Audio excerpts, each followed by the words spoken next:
Now at noon, crews struggling to slow down the Dixie Fire. The flames already leveling most of 2 towns, and rising temperature could spell trouble this week.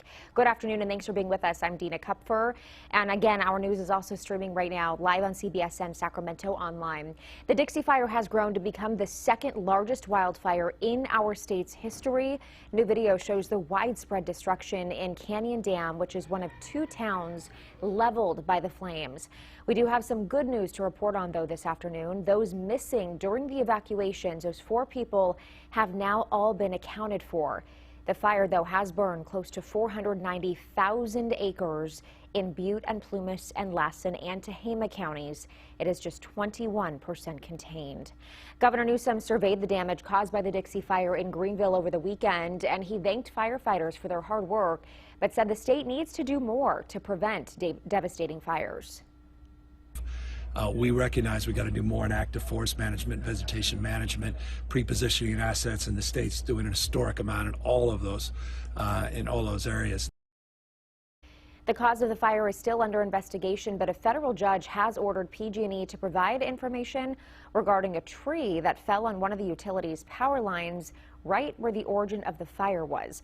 The utility said its equipment may have been responsible for starting both the Dixie and Fly fires. The Fly fire was a much smaller blaze that later merged with the Dixie Fire. And fire crews in Placer and Nevada counties expect to have the river fire fully contained by the end of this week. Many families forced to evacuate when that fire broke out last Wednesday were told over the weekend it was safe to return home. The fire has destroyed nearly 90 structures, though, 66 of which we're told are homes.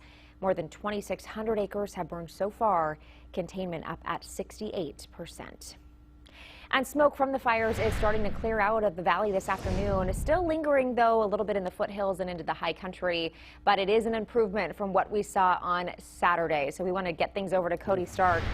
Are we in the clear for a little while? Tell me the winds are going to keep going the direction they are. They're going to keep going the direction they are. Okay. So that's one thing working in our favor, but Saturday was awful in the valley.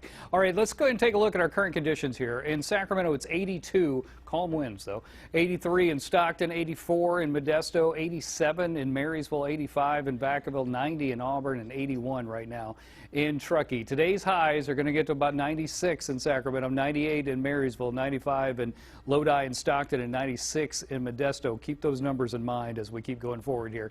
But the winds are light, but we do expect to see these winds kick up a little bit more later on this afternoon. As far as the winds around the fire, we're talking about maybe west-southwest winds around 10 miles per hour, so that's working in their favor. Humidity levels are what we're watching closely, 17 to 24% by later on this afternoon with a high temperature of 88 degrees. It's going to get hotter tomorrow. We'll get a little push in today, and that's what's going to keep you out of the triple digits today. But tomorrow is going to start a string where we're going to see lots of these for several days in a row. It is going to get hot. We'll have more in your forecast for you coming up in just a second. Back to you. So much for that update. We are